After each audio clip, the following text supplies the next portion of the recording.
Live for another edition of WrestleCorp. Yeah! We were supposed to start 40 minutes ago. I completely forgot about our time change. Ah! Starting next week, because can't say this week, all of our shows will officially be at 9 p.m. on Tuesday, Wednesday, and Thursday. Friday and Saturday, my co-hosts like to be masochists and keep me up for late. So that's not going to change. Friday is still going to be like 11:30. Saturday is still going to be 12:30. But Tuesday, Wednesday, and Thursday will be at 9 p.m. because those are what I like to call our tentpole shows. So that trio, 9 p.m. starting next week, all Tuesday, Wednesday, Thursday, 9 p.m. on twitch.tv/RealNerdCorp, on mixer.com/NerdCorp. You can also watch us live on the website at RealNerdCorp.com. Or you can follow us the next day on YouTube at youtube.com/nerdcorp, or on the Podbean at realnerdcorp.podbean.com, or by downloading the Podbean app and finding us on the Podbean app at Real Nerdcorp. Also on iTunes under the podcast section of the iTunes store at NERDCORP.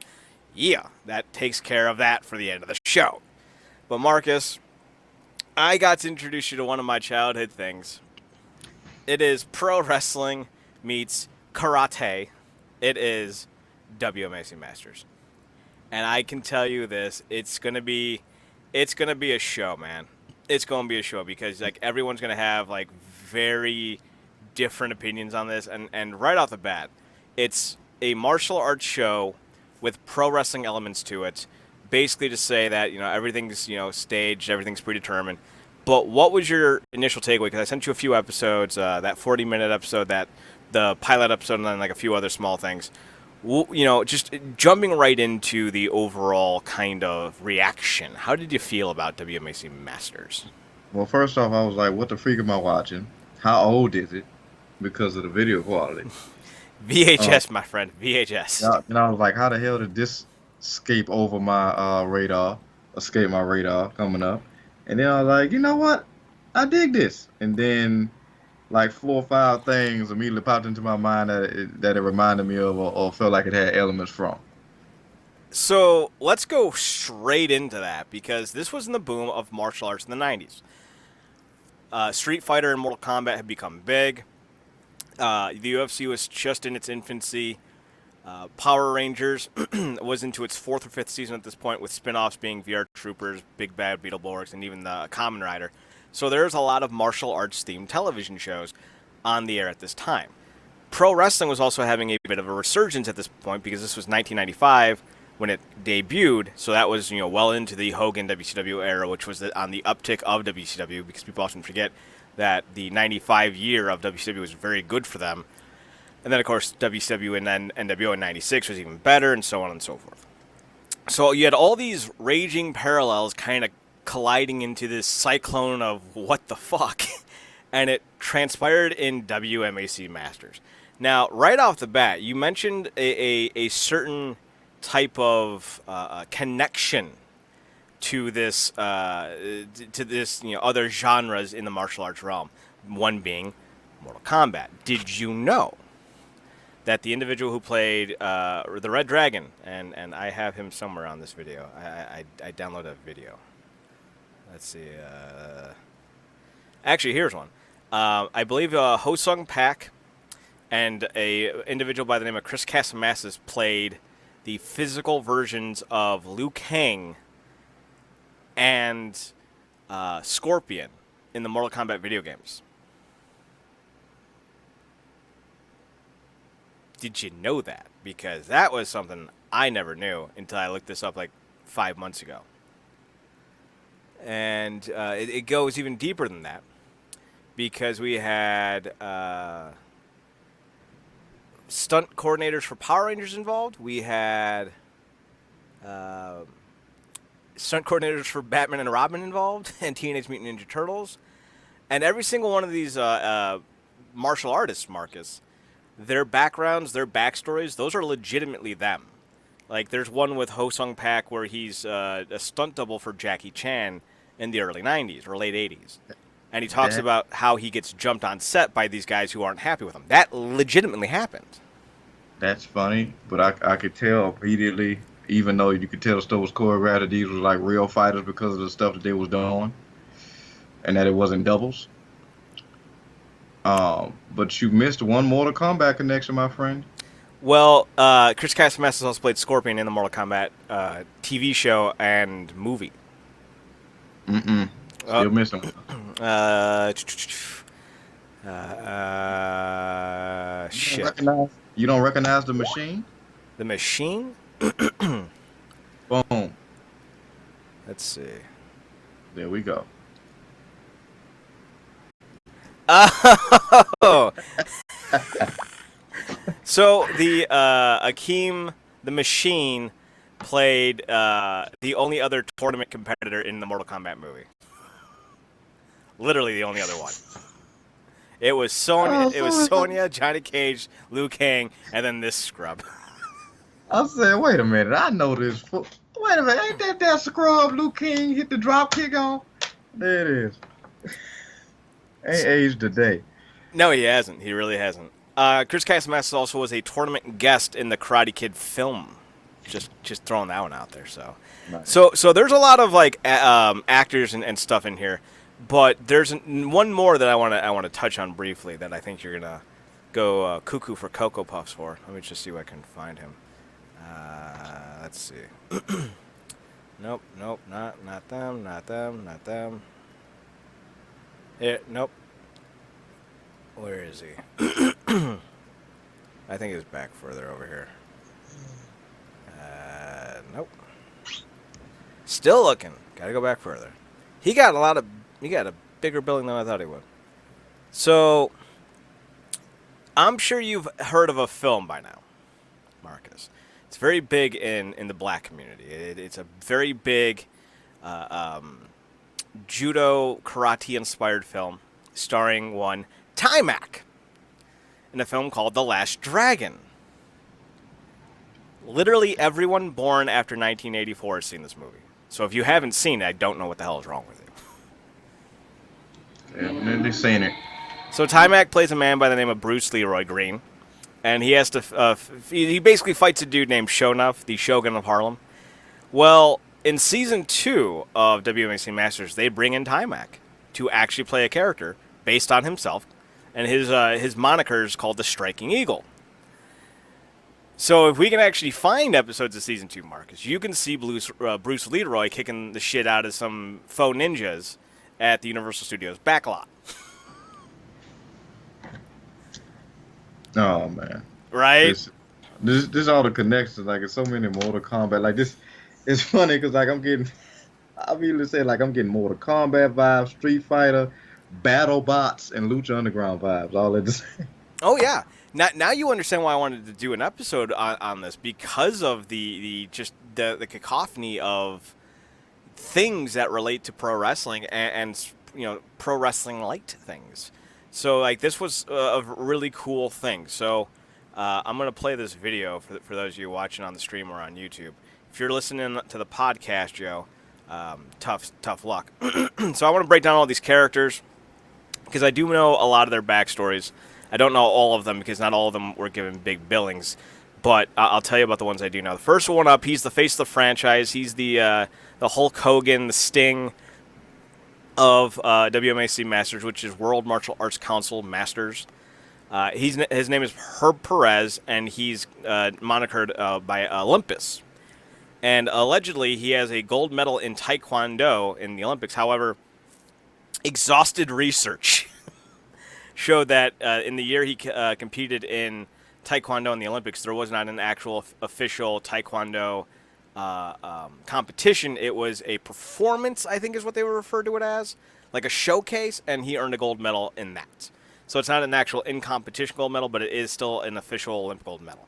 And he was the face of the franchise, and I think he even ends up winning the big belt, not the big belt, the big Dragon Star, at a certain point. And we'll get to that because that's fucking cool. Actually, let's segue right into that right now. Because each of these goddamn it, Marcus, each one of these fighters have a moniker, and that moniker comes with a symbol. Herb Perez is the Olympic torch and a star. Now, if you were to beat Herb Perez in a WMAC competition, you would earn his key symbol, which is what they call it. And then you put that key symbol in one of the open slots of the belt you carry. Every fighter has their own belt. It's the same generics design with the same number of slots for each belt, except for the women's who have a lesser number because they have less competitors. And you have to get all the key symbols into this belt, and then you turn it over for a title opportunity for the Dragon Star. In WWE, we now have key symbols that go into the belt when you win it. I'm just saying, there's a lot of fucking parallels. And Lucha Underground. Lucha Underground had a... No, Did you think Gift of the Gods? Oh, yeah, they had a Gift of the Gods, but was that symbols? Like, what did you put in the Gift of the Gods? Medallions with the tribe symbols on them. Oh, okay, so yeah, right there. I completely forgot about that fucking belt. But yeah, like, it's the same concept. You have a belt and you put little things in there, but the difference with the Gift of the Gods is you had to earn all the symbols in that belt, but you could also lose that belt to somebody else. The belts in this show are definitively their own. Like, you can't win Olympus's belt. All you can win is his key symbol.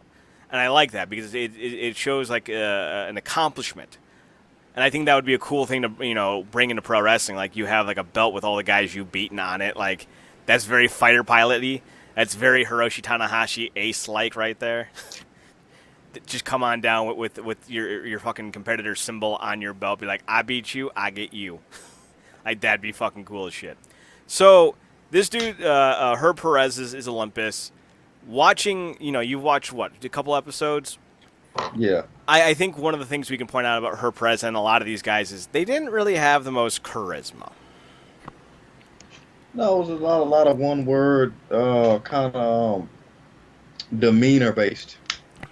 A lot of, well, kids, when I was your age. It was kind of like a giant PSA. I'm going to let my body and my pecs talk for me. I also love that there was an episode, I remember as a kid, where, I forget his name, but he pulls a staff out of the ground and starts fighting Bam with it. And then afterwards he goes up to him and goes, I'm sorry I pulled my staff out to fight you. And Bam's like, it's cool. And they're like, yeah, shake on it. I'm like, okay.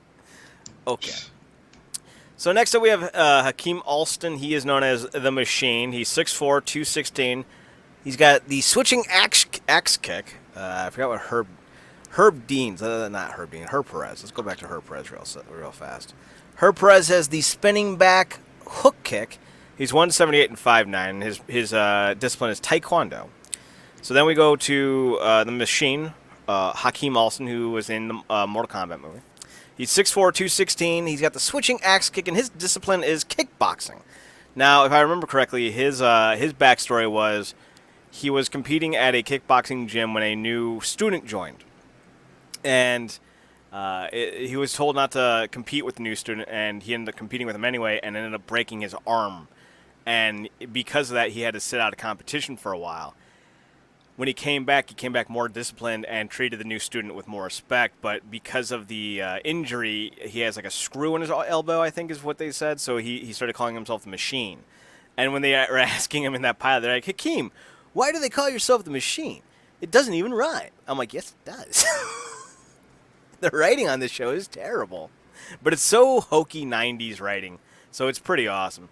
And Hakeem has a pretty badass Shogun Machine mask for his key. Like, that's fucking cool as hell. Like, straight up. I'm sure you enjoyed Hakeem because he seems more kind of like down to earth, and he's also got like that cool fucking armor. Like, that was cool as shit as a kid. That was weird at first because when he did a little backstory later and stuff, I'm like, okay, that was clearly just like he was on some Jax Mortal Kombat Annihilation with that. I mean, you're not wrong. Yeah, because it was just like, oh, it's so intimidating. It was like, no, but I seek peace now. I'm like, okay. So next up, we have the stunt double to Raphael in Teenage Mutant Ninja Turtles 2 and 3. He was also the stunt double for...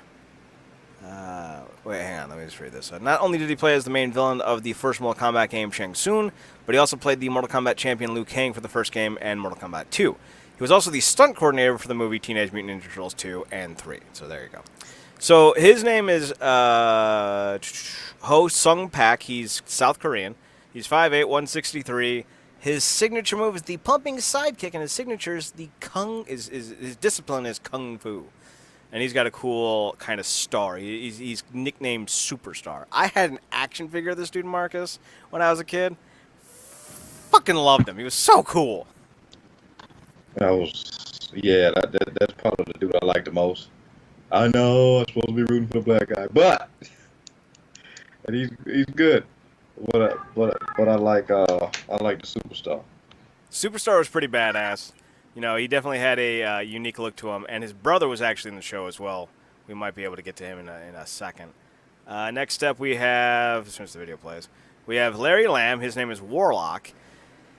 The thing with this show is there was a subplot in Season 2 where there was an evil group of these guys, and Warlock, I think, was one of them. He's 5'7", 144, spinning sidekick, and his discipline is kung fu, and he's got this weird mystic kind of moon symbol as his key symbol. I wouldn't say he's got the greatest key symbol, but when they basically turn him heel in the second season, that's pretty fucking cool. Gives him something to do. Next up we have Tracy Sweetum. Tracy Sweetum. His nickname is Tracer, and his key symbol is a tank because America. He's 6'4", 222. His signature move is the classified strike, and his discipline is the Kodan Kan. I've never even heard of that. So basically, Tracer was also a villain in the second season, although you didn't know it at the time. They had like this big angle at the end of the series, Marcus, where they blew up the temple that they trained at, killing all the masters except for one, and I was like, this is some silly bullshit. But I loved it. As a kid, I was like, this is the coolest shit ever. Straight up and down Lucha Underground right there. Oh my god, yeah. Lucha Underground stole everything they had from this show. Straight up. I love that they also embrace different ideologies in martial arts, like having a more militaristic background for this Tracer guy. That was cool as fuck. One of my favorite, mostly because I think he's Italian, Kassim Mathis. He might also be Hispanic, I'm not sure. We have very similar names, Marcus. It's hard to always know. Height is 5'10", weight is 174. Signature is the spinning hook front kick, and his discipline is karate. Kassim Mathis was kind of like, he was the Sting to Olympus's Hulk Hogan. He was the franchise of the franchise, but he also was on the undercard a lot of times. I liked Red Dragon because he always had the coolest, he had like a red gi. And I loved karate as a kid, like specifically karate, not just martial arts as a whole. So I always thought he was cool as shit. Turbo, Mike Bernardo, 5'10", 189, double spin and strike as his signature move, and he's practiced Sharon Rue. He starts off the first season as the Dragon Star champion, and I want to kind of segue into that conversation real fast. One of the things I think, if you're going to watch the show, that is rightfully mockable is that we jump right into the first season and it's already ongoing. We have a sitting champion in Mike Bernardo, a.k.a. Turbo, who's got this really weird kind of like hurricane symbol. It's more like a pog, really. And he's already sitting on top the big chair as the Dragon Star holder. I think it's called the Dragon Star. And I think it was Perez who's like 2 or 3 key symbols away from being able to challenge him. Watching the first episode, do you think that was a problem that we started like midway through the story's universal arc? Or did you appreciate the fact that we were jumping into something that to many people is already established?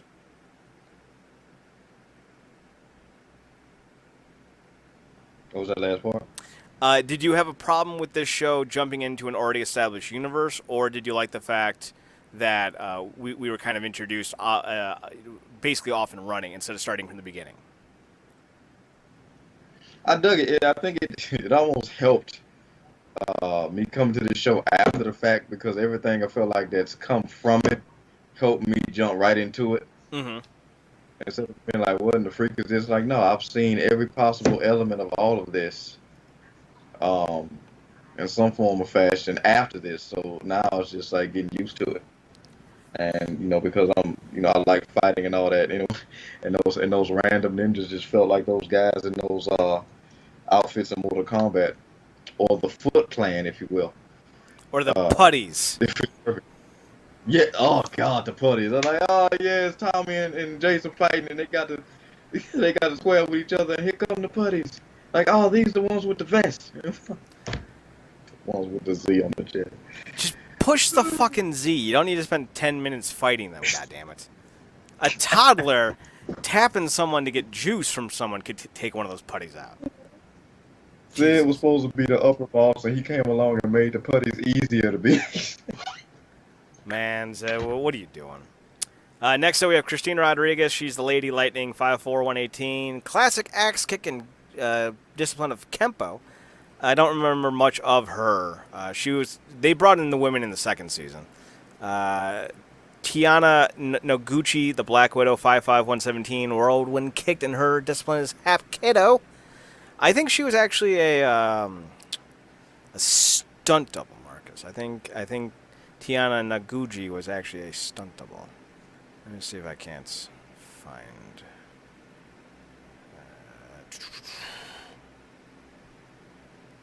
No links. Okay. All right, let's see who else here. Next up, we have Jamie Webster, a.k.a. Great Wolf. He's another character who had an action figure that I had as a kid. He's 5'10", 184. Signature's the windmill kick, and his discipline is karate. He's the only tribal American on the roster. And that was one of the things as a kid I really appreciated, because you had a few South Koreans, you had a few Chinese, I think somebody was Japanese. You had a few black guys, few Hispanics, few white dudes. So it was a very eclectic group of martial artists, and I think that was, obviously it was done on purpose. You don't just luck into all those different ethnicities without looking for them. But they found a lot of guys who knew what they were doing martial arts-wise. I'm sure that made this a real kind of hidden treat for you to see the eclectic nature of the roster.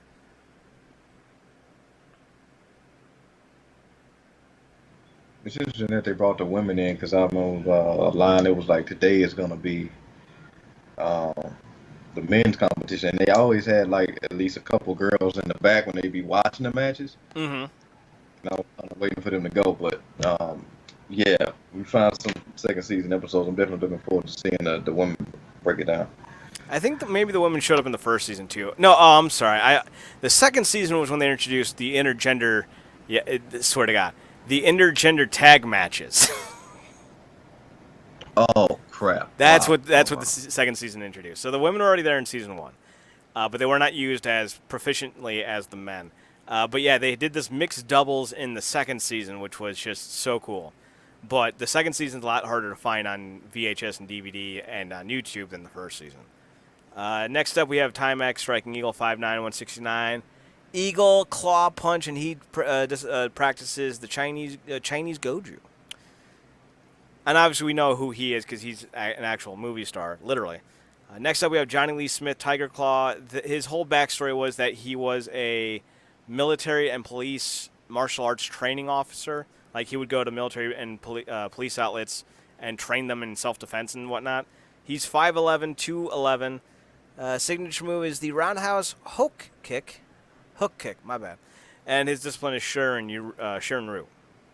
So there's a lot of that kind of like real life backstory brought into this. And his key symbol is the Tiger Claw, by the way, and that's pretty cool.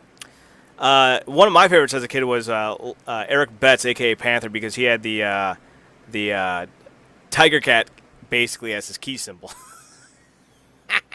He also came out with a giant paw on his chest, and I was like, that's very Red Claw of you. He's 5'8", 165. His signature move is the double sidekick, and he practices wushu. He's cool. I like him. One of the top women was Mei Chen. She's codenamed Princess. She has this weird purple veil as her key symbol. Then we have Sophia Crawford, the Chameleon. We're going to burn through some of these real fast, because some of these don't get a lot of airtime. Next up, we have Mike Chattenran. His nickname is the Wizard, and I think he's Merlin's brother. There was two sets of brothers. I think it was Wizard and Merlin, and Superstar and like what the fuck is his name? It was Superstar and Supernova. Star Warrior. It was Superstar and Star Warrior. Warrior brothers. So there's 2 sets of brothers. Hin Win is Tsunami. He's actually got a big role, and I think he was, in the first episode, a graduate of the WMAC Academy. Now, this was mentioned in the first episode, the ninjas that these guys are fighting, Marcus, are all Academy members trying to get to where these guys are. And I think Tsunami was one of the more recent graduates, and that was his little arc in season 1, was that he was a rookie, essentially.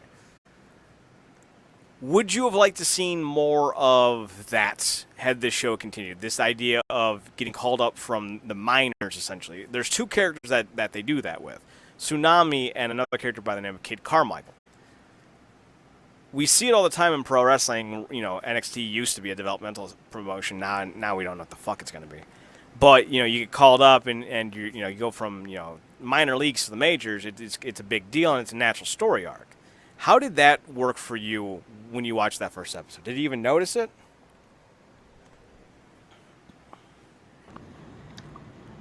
Had an auto issue. What was that last part? Did you even notice the rookie call-up story arc from the first episode? Because it was kind of buried in it. No, I could. I was focused because I was still getting used to the match concepts and like the going back and forth between the people that was backstage, like just the little storylines between like foes and rivals. But no. Now the match concept is interesting because in each of the shows, they would have a side-by-side competition where you had to defeat a horde of Academy ninjas. And then if you took too much damage, you lost. But if you eliminated enough, you go from facing the ninjas to facing each other. And then whoever won that got the key symbol. Then there was also kind of like a Battle Bowl, Terror Dome, Hell in a Cell bullshit, where it would be a multi-man fight with, I think it's always 3 or 4 members. And whoever's left standing gets the key symbols of the fallen opponent. So if you're Tsunami and you're facing Perez's Olympus and Kassim Mathis' Red Dragon, if you won, you would get both the Olympus and Red Dragon key symbols. And those were basically the ways that you earned the key symbols in the show. And then, of course, when you finally got all the keys on the belt, you challenge for the Dragon Star. It's literally a much better system than anything pro wrestling has. Yeah, it's funny because it also comes out like when the opponents are done facing the ninjas. This is cool because it takes you right back. It's like all this show takes me right back to everything I love. Like the ninjas take me right back to Power Rangers. And then when they face off, it's like a video game because you're watching the health bar almost. Yep. They count. It's funny because in as fans of Karate Kid, we know how easy it is to get a clean point. Mm-hmm. So all that stuff is like, it's just like the perfect mix. So I think you're gonna enjoy this. I think I sent you the A&E segment of Willie Johnson, aka Bam. Did I send that to you or no? No. Okay. Well, hard luck story from the streets. Found martial arts, became disciplined. 5'6", 142. His signature move's the Bam Slam, and his discipline is Wushu. But what's cool about him is they introduced the idea of everyone having their own traditional martial arts weapon. A lot of guys had bow staffs. Some guys had those funky-looking thin sword things that wobbled. Willie Johnson created essentially a whip, and he created it out of his own hair.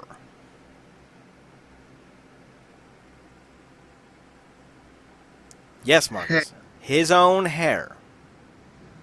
So he was on some Medusa swag. Basically. I believe he said that the first whip he grew out took about 6 years, and he grew out his hair for about another 8 years to create a second. Jesus. That's commitment. Yeah, it is. That's discipline right there.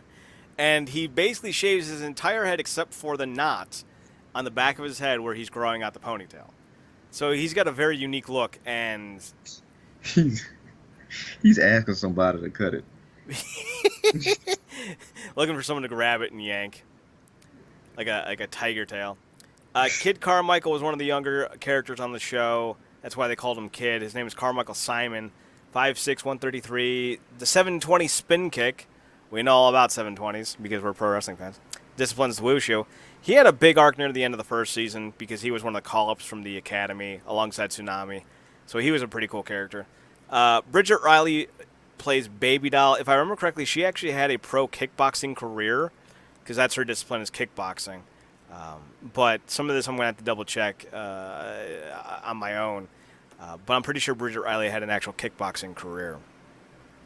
So she had actual martial arts training. Michelle Krasno played Mouse. I think she came on in the second season. Her discipline was karate. She's all 5 foot, 100 pounds. And her signature move is the Hawkeye kick, which I absolutely adore. And she was definitely the blonde bombshell of the crew. Some of these characters, though, only showed up a few times, like the Timax Striking Eagle. He only showed up like 2 times in the second season. Cyclone Yuji Noguchi only showed up a few times. So, not everyone here had a big run. And even though his brother was superstar Star Warrior, Ho Young Pak, he didn't have a lot of airtime at all, really, that I'm aware of. He was definitely a secondary character, if that, on the show, which is funny because his brother had such big billing. Richard Brandon was my favorite as a kid. His name is the Yin Yang Man. He had a yin yang symbol with a snake in it. It went through both holes of the yin yang. He's 5'7", 145. His signature move is the butterfly kick, and his discipline is wushu. He was cool as fuck because he was legitimately blind in one eye. And because of that, he wore his Yin Yang Man key symbol as his eye patch. And there was an episode, I remember this distinctly. I don't know if I can find it on the internet, but it does exist, where one of the people who ended up being a villain started to attack him specifically on his right side because he couldn't see, and even started to strike him on the back, on the right side of his head. And like afterwards, he's like, "Oh man, I completely forgot you're blind or whatever." And Yin Yang Man's like, "I will hold no grudge." And I'm like, "Dude, kick him in the face!" But they weren't listening to 10-year-old Chad, so they were stupid. He was definitely my favorite as a kid. Then there was a bunch of characters that they had set up for season 3, but they never ended up actually having a third season, so they're completely irrelevant to the conversation. They also had a slick little line of toys, which is actually right here on the screen. I'm going to enlarge it real fast, if it will let me. Come on. Nope. Come on. There. No. There it is. No, come on. There it is. Okay. Yeah. I dug these toys as a kid. I always wanted the Kassim Mathis one, but I never got it. I mean, I think they only made 6, but they may have had more. And this was around the same time they had the Karate Fighter toys where you'd put them on like a little like nodule, and it was connected to a spinning remote, Marcus. They were the toy sponsors for, I think, the 97 Survivor Series. And like you twist this knob, and like they would just like fling their body parts around as you spun them around. It was the dumbest shit in the world. But those dudes reminded me of these dudes, but these dudes didn't have a little knob that you can spin around. They had action motions because that's what kids wanted, were action motions. I'm surprised you don't remember these in the toy store because these were big. They were everywhere in like '96 because it was this and like Action Man and Stretch Armstrong. Like those were the syndicated show toys. You talk about like where they had one guy on this end, one guy on that end. You punch a button and their arms get to swinging and. Well, yeah, that was a different toy, but very similar in what these would look like. Those were called Karate Fighters, and those were awesome. They had like a red ninja, like a black ninja, yeah, like a random dude. Like, it was cool as fuck. But those dudes kind of reminded me of these, like in terms of like the same height, same design. Just these ones are based off the characters from the shows, and they were all from the same kind of syndicated TV series. It was this, I want to say Action Man, Stretch Armstrong. Because there's a bunch of shows on TV, like after the Saturday and Sunday morning cartoons, that were syndicated. And this was owned by 4 Kids Productions, which was, I think, Bandai at one point. Let me double check. This was Leisure Concept, 4 Kids Entertainment, and now it's owned by Konami. 4 Kids Media. So this was a big toy brand, essentially. Like you had Yu-Gi-Oh! What was part of this? So You know, a lot of merchandising existed with this. So I'm not surprised that, you know, there's a bunch of fucking toys out there. But this was on for me at like 12 or 1 in the afternoon on Sundays. So good luck finding it for me. But I loved watching the fuck out of this show. Marcus, do you think a show like this could work in today's day and age? Because there isn't really any room anymore for syndicated television, at least not first-run syndicated television. The world of MMA has taken over. It does have a real existence. And this show is powered by toy sales, as a lot of cartoons are. But toy sales are no longer a big driving force because toys are no longer a big driving force. You know, there's no toy stores anymore. You know, you have to go to Target or Walmart if you want to go to a brick and mortar. And I don't even know what the digital marketplace looks like and how bountiful those products are. Yeah, it now is just about collecting and you know, stuff like that. So yeah, like you said, it's all about Amazon and stuff, and it's about the nostalgia. Because like the shows, the new toys aren't really that popping at all or hot. So what they end up doing is that you see, like, you know, I can imagine how much, even though it ran out of business, how fast those legacy Power Rangers toys flew off the shelves of Toys R Us. You know, because those were like the actual like replica versions of the Power Sword and the Green Ranger dagger and those morphers. Those are collectible items now. Just stuff like that, just like revamping old stuff. Because you know, unless it's an action figure, like you said, unless, you know, a lot of people are just collectors, which at this point, that's kind of almost a culture in itself. Yeah, like you said, there's no real need for them. I mean, you know, I think I even seen some stuff, but damn, GameStop might go out of business too, right? So, you know, I've seen toys there and stuff, but even then, you know. I think the other big issue that a revival of this kind of show would have is where would it go? With pro wrestling, it still caters to a mixed audience of adult and children. Yeah. You know, it's on at 9 p.m. for a reason. This show, I think the closest thing you could find to it is Power Rangers. And that's on, you know, Nickelodeon now at like Saturdays at 8 in the morning. Yeah. So that, you know, that's a hassle for us old dudes to get up early. Exactly. Like you said, the closest we can get to it is Power Rangers and then something like maybe a Lucha Underground. Something like that. Though, like I said, it's such a mix of stuff we see now. It's almost probably seems blasphemous to somebody who, like in my generation, that'd be like, what the hell is this? Like, because you grew up with it, you know, like a lot of stuff that we see now probably took or directly stole from this. But because, you know, my generation, like, if I didn't see it, then technically, you know, it didn't set no standard or whatever. But a show like that, I think it got a spot, but it just wouldn't last long like, unfortunately, the original one did. Like, it probably would have a spot on El Rey. But then we saw what happened with Lucha. So. I don't even know if it would have a spot in El Rey, because I think part of the issue with a show like this is it was definitely catered towards kids. And El Rey and Lucha Underground was not. So that's why I was thinking Power Rangers on Nickelodeon, because, you know, that's still a kids-based outlet. But would they do a pro wrestling martial arts like this? I don't know. They definitely seem to have a very... They've done some risque episodes of SpongeBob, but when we were growing up, maybe even more specifically me, because I do have a few years on you, like Rocco's Modern Life had an episode where Rocco went and worked for a sex line. He worked for an adult sex line. That would never fly today. So Nickelodeon definitely has a lot stricter for their policies. And sometimes, like, I look at Power Rangers and I'm not baffled in a bad way, but, you know, baffled in the sense that they're still on the air on Nickelodeon because of how much violence they actually do have. Now, and I'm not saying there's anything wrong with violence. I don't think we as a society should shun violence. But knowing today's hyper-climate culture where everything's, you know, you're 5 seconds away from the next big controversy, you know, I'm surprised that Power Rangers is still as violent as it is on Nickelodeon. So the only outlet I could see this show ever landing on, if a version of this show ever came back, would be Nickelodeon, because, you know, it's not cartoony enough for Cartoon Network. Disney would not put it on. No. You know, maybe a YouTube, but yeah, like even then. But yeah, even then it's like this, but then over here it's Cobra Kai, and it look like they're really kicking ass. So You would have to take characters from Cobra Kai, I think, and put them on this show to have any eyes on it.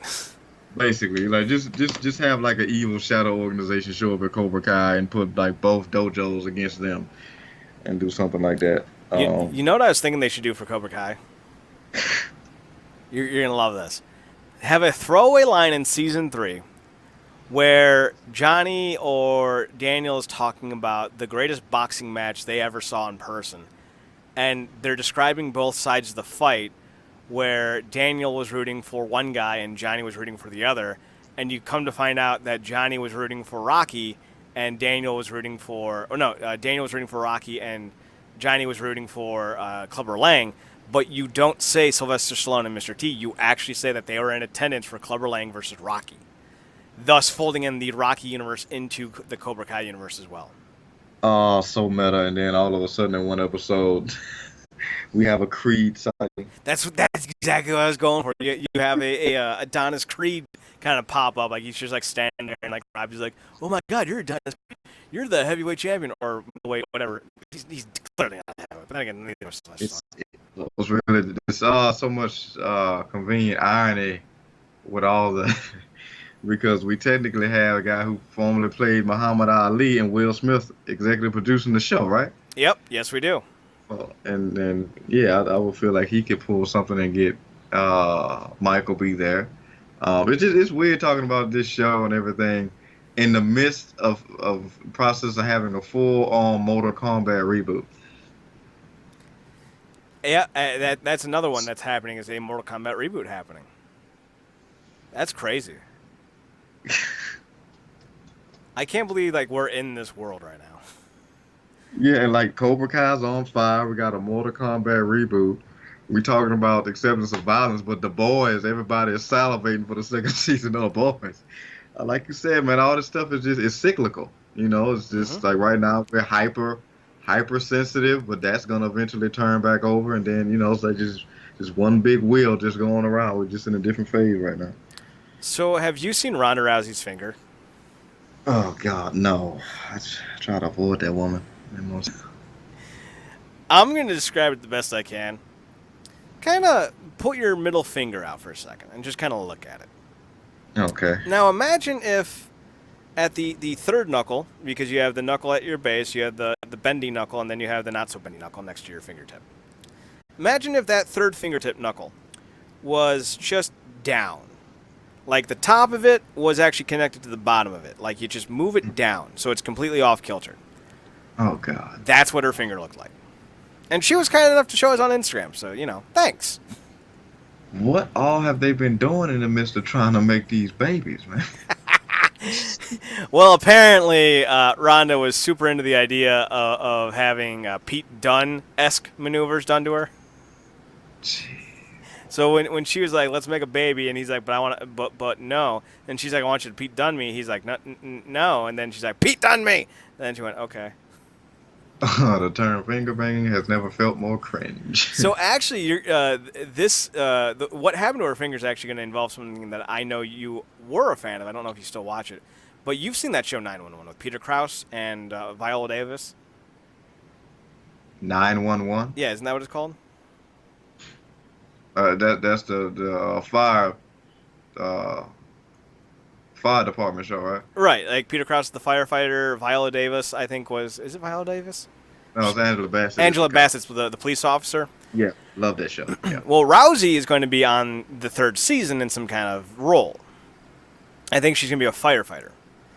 And there was a spot that went wrong on set, and a door that was kind of like hanging ajar fell on her finger. And she thought it was just like, have you ever gotten your finger stuck in the door? In a car door? No. It sucks, but it's not always like a bad thing. Like it's not always the worst thing happening. Sometimes it's just you pinch it, and that's what she thought happened. Does her scene, looks down, realizes that her fingertip is the third knuckle of her finger is basically hanging by a thread. She's gushing blood, and she goes, "Oh, I need to go to the hospital." She goes to the hospital, and in her own words, she claims that she got her finger reset, the tendons and the bone reset. Everything got sewed back up, and she went back and finished her scene the very next day, and then was sent home for a few days to rest and recover. I don't know how truthful that is, because I don't know. Like, if you have almost have your finger detached, I doubt you're going back to work 9 hours later. Jesus, that we've seen some horrific injuries and stuff, and I forgot what. Well, we know the idiot athlete that cracked his own finger off, but Jason Pierre-Paul. there it is. But the only Don't forget thing about that's Plaxico still, Burr shooting himself in the thigh. oh yes, and going to jail, shooting himself. Historic. In the middle of his Hall of Fame-esque career. God, athletes. Right. That's what he's remembered for. Jesus Christ. But yeah, the only story I still remember that's more cringe, I was watching a Vlad TV interview. I don't know if you're familiar with DJ Vlad. He be doing these interviews on YouTube. We got a channel. Yeah, you sent me a video or two of his. Yeah, he was interviewing these two adult actors.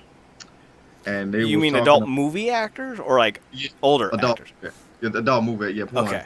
Porn. And they were talking about guys who performers that have implants and stuff. And the guy rattled off this story about a guy had to have some type of implant or something put in because he was in the Army and he was on a naval ship and one of the doors slammed on his dick. Oh, good God. How does that even happen? Like, oh. And those doors are so much different than a car door, because those are suction sealed doors. They're designed to keep from flooding. And I swear to God, just like I'm doing now, I paused the video and I just bent over, closed my legs, and started rocking. Because even though it doesn't happen to you, it's happening to you.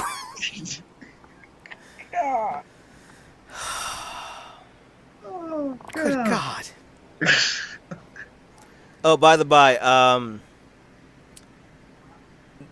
WMAC Masters was co-produced by Renaissance Atlantic Films, which was also co-produced by the co-produced Power Rangers. So nice. So there's that.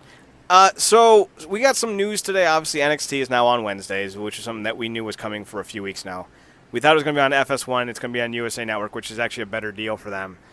But here's the thing. I don't care. Most NXT videos get 400,000 views. Their Raw debut got like 600,000 views. Not Raw debut, but their live debut. Their takeover events are not as widely popular as people want to believe. You're probably getting a fourth of the fan base tuning into this show. And it was also the number one reason to tune into the network. So the move makes no fucking sense. First and foremost, it makes Vince McMahon look like a liar, which we already know he is. Do you remember in the Monday Night Wars commentary DVD, not the series, but the actual DVD that they did, where Vince McMahon was talking about WCW's decision to run Nitro on Mondays against them? And he's like, that was a real low move. You didn't have to do that. I believe in this business that you do something to help yourself, not to hurt your competitors. Remember that one? When you said that, all I could think about is this grown-ass, mature man slapping the papers out of this interviewer's hand for asking him a legitimate question about the health and mortality of his performance. Poor Bob Costas. Poor Bob Costas. Yeah, you didn't have to do that, now did you, Vince? So he's putting NXT up against AEW's, I don't even know what the AEW show is called. I'm falling flat on AEW at the moment. I'm still gonna give them a chance. You got All Out coming here in 2 weeks, but as of right now, I'm pessimistic. We talked about it. It's the old and busted new hotness. We already got full palates, practically when it comes to wrestling alone, let alone everything else we watch. But it's coming up. Try to stay abreast of everything, so we go check it out. Look, I get it. Not FS1 to USA, because USA, they're establishing a brand on. They already got Raw and SmackDown, might as well add NXT. Even though I'm pretty sure Fox is looking at them like, so what are we getting out of this deal? But because USA is like, just sipping the tea right now. But I get it, moving it. Uh, I wouldn't do it, but I get it. I just they expanding it to 2 hours. Yep, it's going to be live Like every Wednesday. dreaded run from it, the oversaturation still arrives. Still arrives. It's like the reason why NXT works at the level that it does work is because it leaves you wanting more in a sense, and it utilizes because I think you called it out a while back. You called it a glorified super indie, Hmm.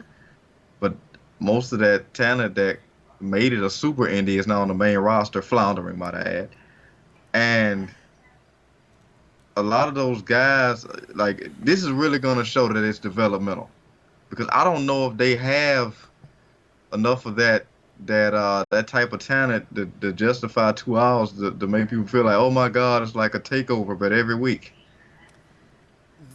They have what I like to call the indie talent. They have guys that cater to a specific niche, and that's what they're good for. I'm sorry if this offends anyone.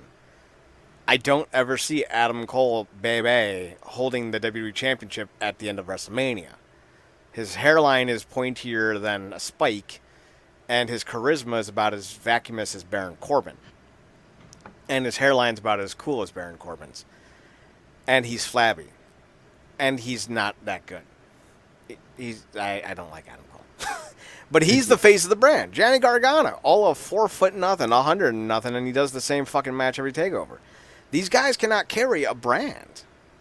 You have one genuine, deemable superstar, but he's kind of in that Shawn Michaels circa 1989 role, not 1996 role, and that's Velveteen Dream.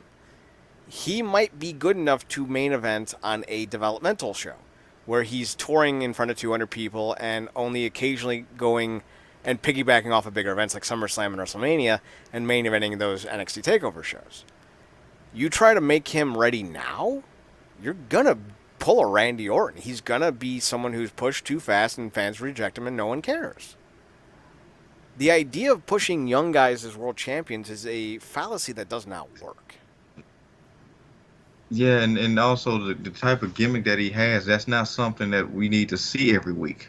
Mm-hmm. Because it's Like, so creative, I don't think that he's creative or the writing is creative enough to keep him sustained with intriguing ideas. exactly. It's like, oh, here come the dude in the blouse again. That's what it's gonna come off like. Um, but yeah, and we talked about this before too. Like they don't have a lot of Velveteen Dreams. Most of the talent that people are raving about off that brand are guys that were damn near fully established on the indies, like Adam Cole, Gargano, guys in the past, Balor, Joe, Nakamura, Ricochet. Thankfully, AJ Styles got to bypass NXT.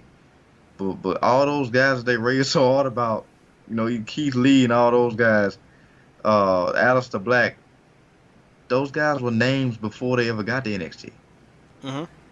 Like Velveteen Dream is one of the few guys that you can call like a fully damn near made NXT person. Mm-hmm. Somebody like Dream, Bianca Belair. Those are the names they need to be focused on, like making the top of that brand and making more like them.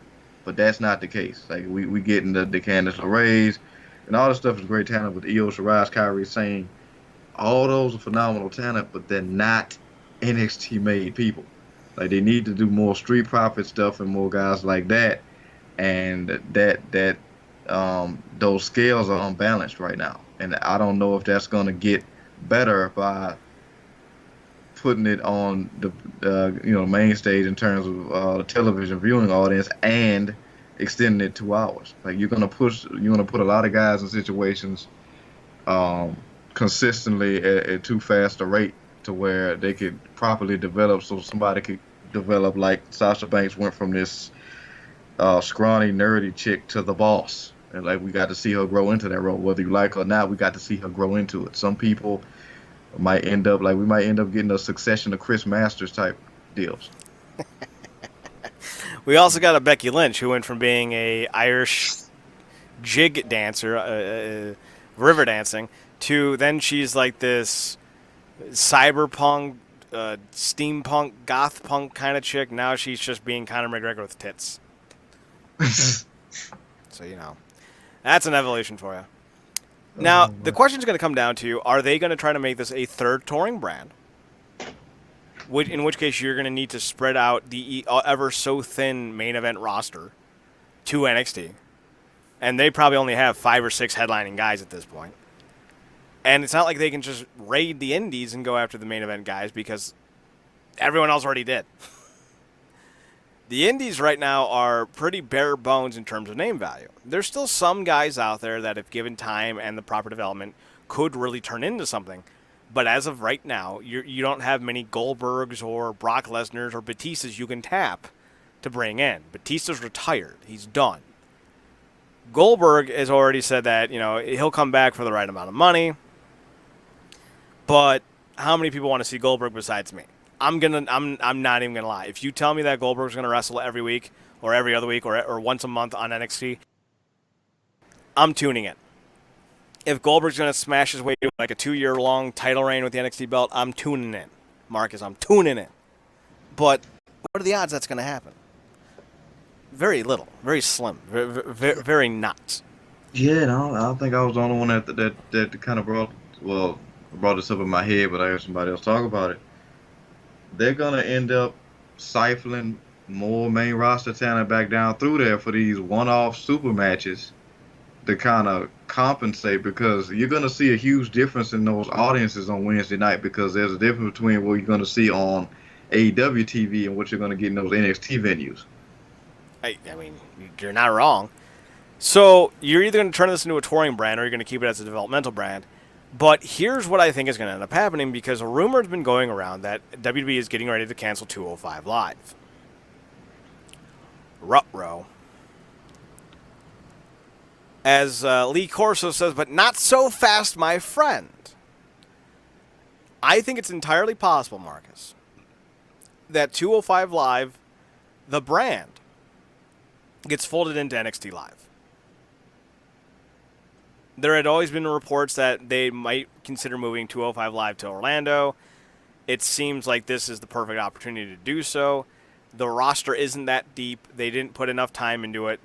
I mean, if 205 Live, the show, gets canceled, it's going to be the biggest travesty WWE has had since ECW's failure, which was all of 13 years ago.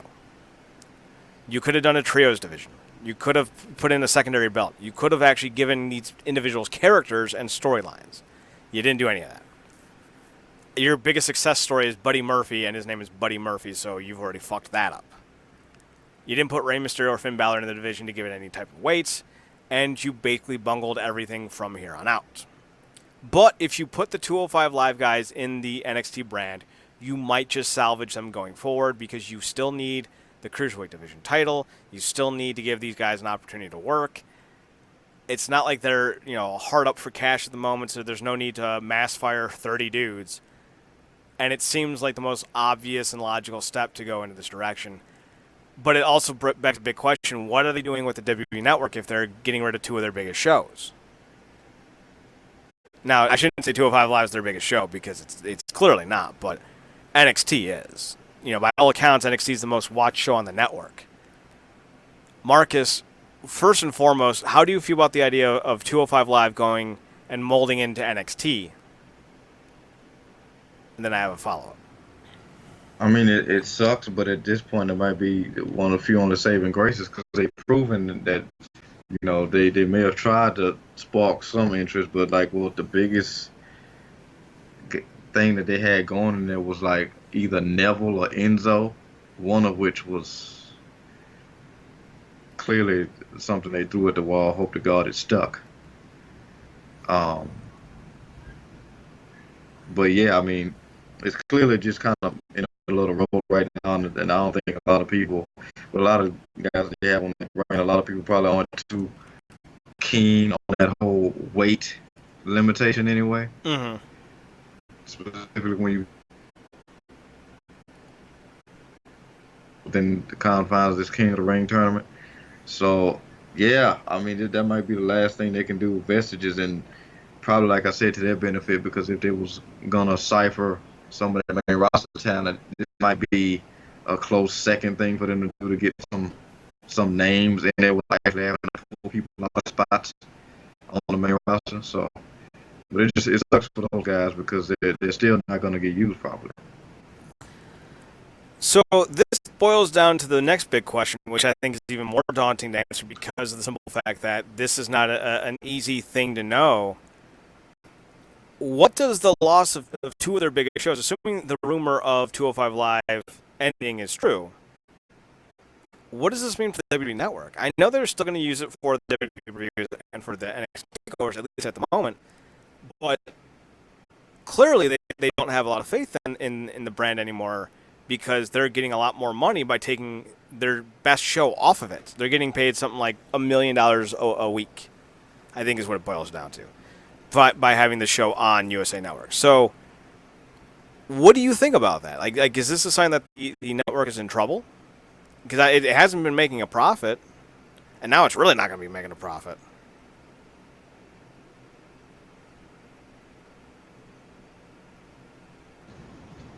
Yeah, it's yeah, I don't, because it's like we've been talking about how tricky the stuff is with the network since its inception, because like didn't a bunch of wrestlers bring up like how things would change in terms of pay? Oh yeah, they're not getting the same residuals anymore. They're not getting the same rights fees.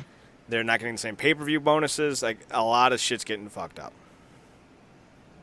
Yeah, so I mean, I guess maybe this might benefit depending on how things go. I don't know how much control Vince may or may not have with NXT. Apparently, he might not. We don't know. Reports coming out every 52 minutes. It feels like, but this might end up helping their UK brand because that's not getting brought to mainstream TV. And they may end up having a more consistently better show, or end up turning into the current version of what NXT used to be in its premier state, because of this oversaturation that's about to happen.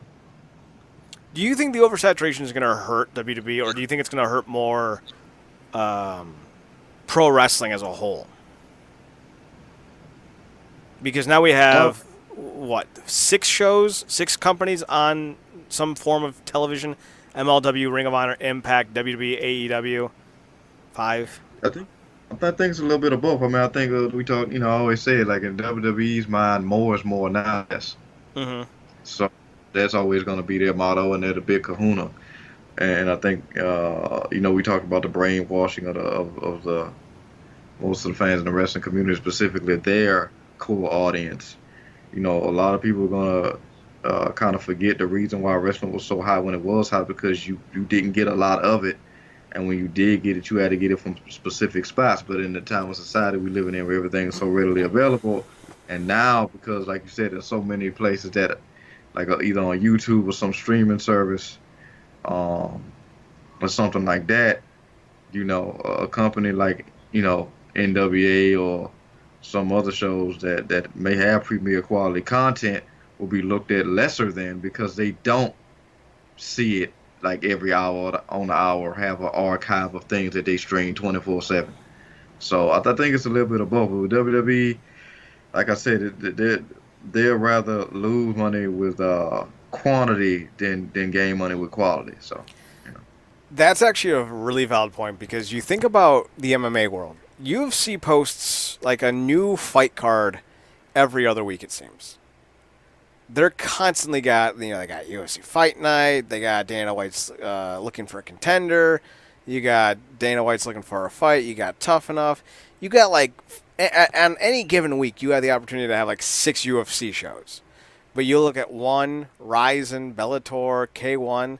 If you even get K1 in the States, they're only on, every other week, every third or fourth week at best. And this is the same thing that WWE is doing. Impact will only upload stuff to YouTube. Usually that's already happened. You have your Impact recaps. You have your classic moment of the week, your classic match of the week.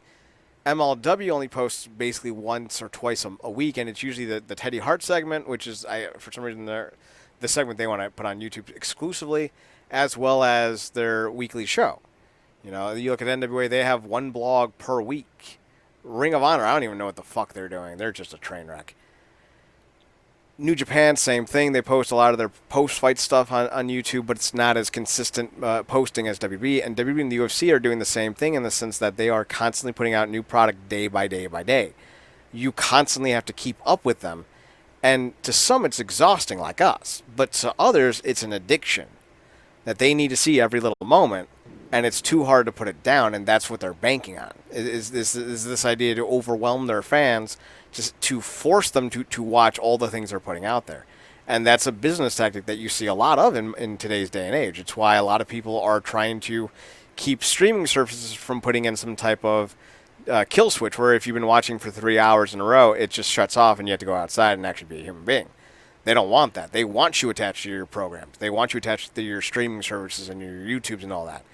And WWE's banking on you being addicted to the computer, addicted to the streaming services. And that's exactly why they're putting on all of these massive amounts of contents. Monday, Tuesday, Wednesday, all WWE product. Soon it's going to be Monday, Wednesday, Friday. And you know they're going to put stuff on Tuesdays and Thursdays. And then they're going to have their pay-per-views on Sundays and maybe an NXT thing on Saturday. Like, they're going to overload the week on purpose for a reason. Because if you're too busy watching their stuff, you won't have enough time to watch the competitors.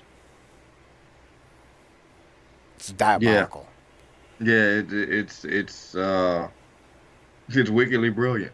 It really is. But it really is capitalizing on the way in which society has evolved, which, like I said, everything's at the tip of your finger, and it's, no longer 24/7. It's, it's infinity. I remember there was so little wrestling on when I was a kid. I would record, because my VCR was cool. I could watch a show live and record another channel without it being on. So I would record Raw and watch Nitro or vice versa. Then I would watch them later on in the week. So that was the only way I could see multiple shows. I remember I was so excited because WCW used to have just 3 shows. It was Nitro, Thunder, and Saturday Night. And I remember as a kid I would watch all 3 of these shows. And I made time for it. I found, because what else, there was no other wrestling on. I would watch WWE on occasion, and especially on SmackDown, because SmackDown would come on UPN at the time, and I was at my mother's house on Thursdays, which didn't have cable, so I got to watch SmackDown. But nowadays, it's like you can watch every promotion in the world, but they're all airing at the same fucking time. Like New Japan is doing their Super J Cup. I don't even think it's going to be aired until after the fact. But then you also have Major League Wrestling just put out their latest episode on Monday. Impact has their next show on Friday, but I'm behind, so I have to watch their show from last Friday, which I'm going to do probably tonight or tomorrow for Making Impact. Plus, there's also all the stuff that I have to catch up on from the indies that I watch, namely Shikara, which is building up to the best tournament in all of wrestling, the King of Trios. Plus, the WWE's just throwing out so much goddamn content that if you want to keep up with that, you're looking at maybe 40 hours a week spending watching wrestling alone. When before, I was lucky to get 6. It's so much. It's not all guaranteed top quality wrestling either. Nope. And one of the big issues, or at least one of the big things I think people should look out for is what is going to happen with all of these companies. The NWA is back. Impact is back. Ring of Honor is trying to find their footing. Major League Wrestling is putting out some decent wrestling. New Japan is getting their foothold. All Japan and Noah are starting to have a second coming as well. WWE. You have AAA just came off the heels of a very hot finish for Triple Mania. CMLL is still big. PWG. You got Chikara. Beyond Wrestling out of Seattle. You have so many wrestling promotions right now trying to fight for space. One of 2 things is going to happen. Either we're going to have new stars made overnight, or, and more likely, you're going to see a few companies get bought out for their talent. The only company that's still standing that has talent that's available that you could buy out is Lucha Underground, which seems very likely. Someone's going to make a bid on that show, or at least on those contracts, and it'll be interesting to see what happens if someone were to do so. Bulk of their roster has been gutted. The Lucha Bros, Alberto Patron, Rey Mysterio, Blue Demon, a lot of those guys are gone. They're no longer under contract.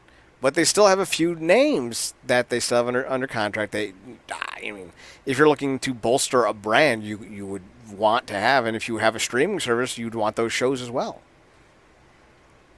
So it'll be interesting to see, like, if someone makes a bid for a Ring of Honor or for an Impact or an MLW, or, if AEW, merges with another promotion, or what happens, because there's a lot going on right now in the world of wrestling that is making this a very unique and interesting time, unlike anything I've ever seen before.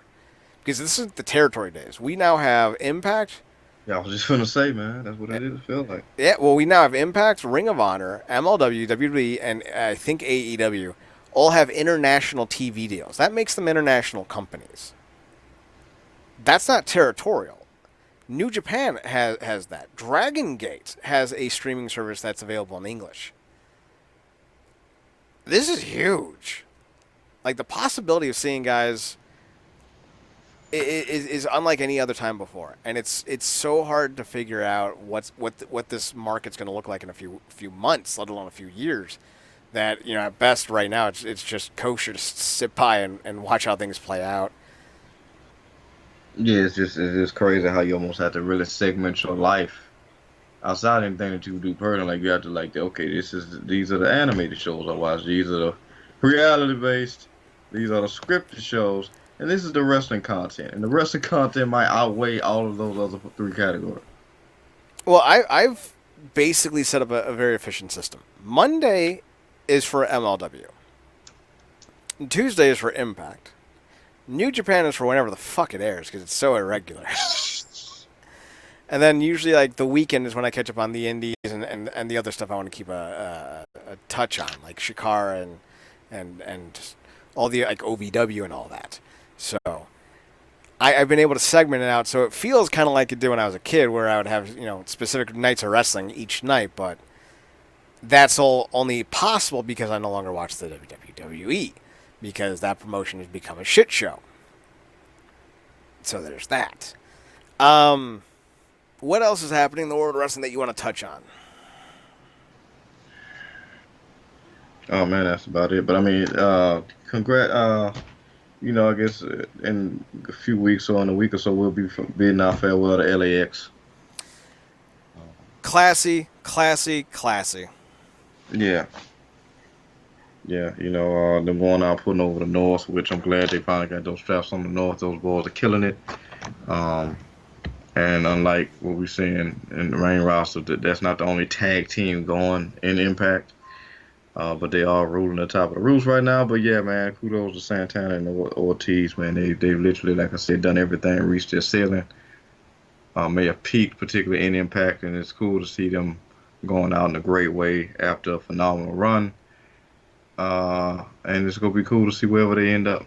Hopefully not in WWE, because I think they could be far better utilized elsewhere. But we'll see. I think they're going to AEW. They have such a tie to so many of those guys, the Young Bucks and the Lucha Bros especially, that it doesn't make any sense for them to go to WWE, because the deals are going to be similar in price. I don't see why they wouldn't be. So also, real fast, Daga is apparently going to be one half of the new LAX if they go in that direction. I have not seen spoilers yet for the last few shows. But if Daga does become the new half member of LAX, I think that's a good call, because as much as I loved Ortiz and Santana as a team, I think Daga as a wrestler is better than both of them. So I'm interested to see who they would pair with him, because Daga's fantastic. That's interesting. Maybe I needed to see more of him in tag team thing with Ortiz. But yeah, he's a phenomenal wrestler, and that's, I think him being an Impact would definitely be romantically convenient for Miss Blanchard. So. I mean, that's the new trend, right? Just hire your spouse, right? That is also a trend. That is also a trend. The whole SmackDown thing of Charlotte, Andrade, and Aleister Black, and I was going to call her Rosita. Selena. Zelina. Zelina Vega. And then you got, of course, you had the impacts in Impact, and then now that. So that's great. Jim Cornette called Jordan Grace a butterface. Ooh. That wasn't good. All right. That's I'm about to say you watch out for Gresham, but she'll kick his ass. Speaking of Gresham, the Super J Cup starting up this week. Gresham is in it. I've become kind of not a big fan of Gresham, but I am certainly on the watch and see list now for Gresham. Like I'm tuning in because I'm waiting to see if he can show me what he has. I feel like I'm Denzel in Remember the Titans going, "Show me, Bama! Show me!" As the guy's doing his up downs. Like I feel like that's me right now, and I'm yelling that at Gresham. Show me what you got.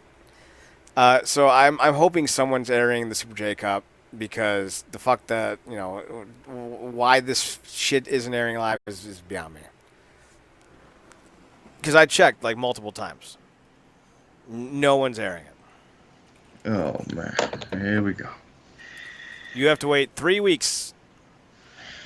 3 weeks. It's going to be up on New Japan World.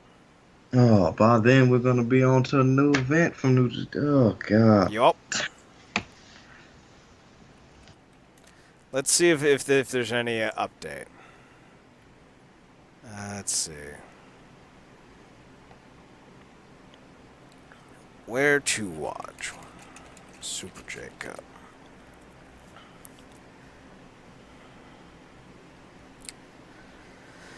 Still not seeing anything. So this is going to be just a tour of America, I guess. And then the show will be uploaded to New Japan World sometime later.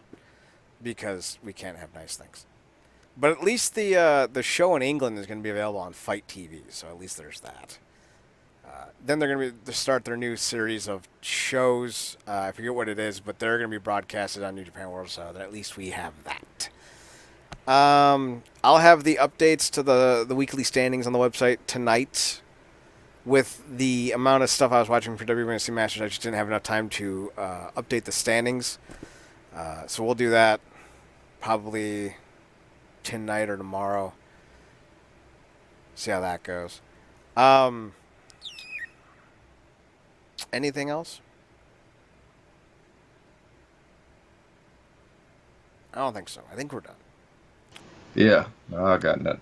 Okay, well, you can find me on Twitter at ChadNerdCorp, ChadNerdCorp, and Marcus can be found on Twitter at ParadoxKid, ParadoxKid.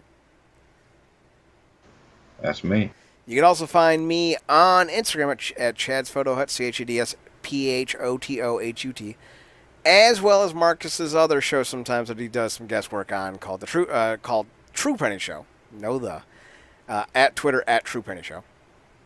We're also on Twitter ourselves as a group at NerdCorp, NERDCORP on Twitter.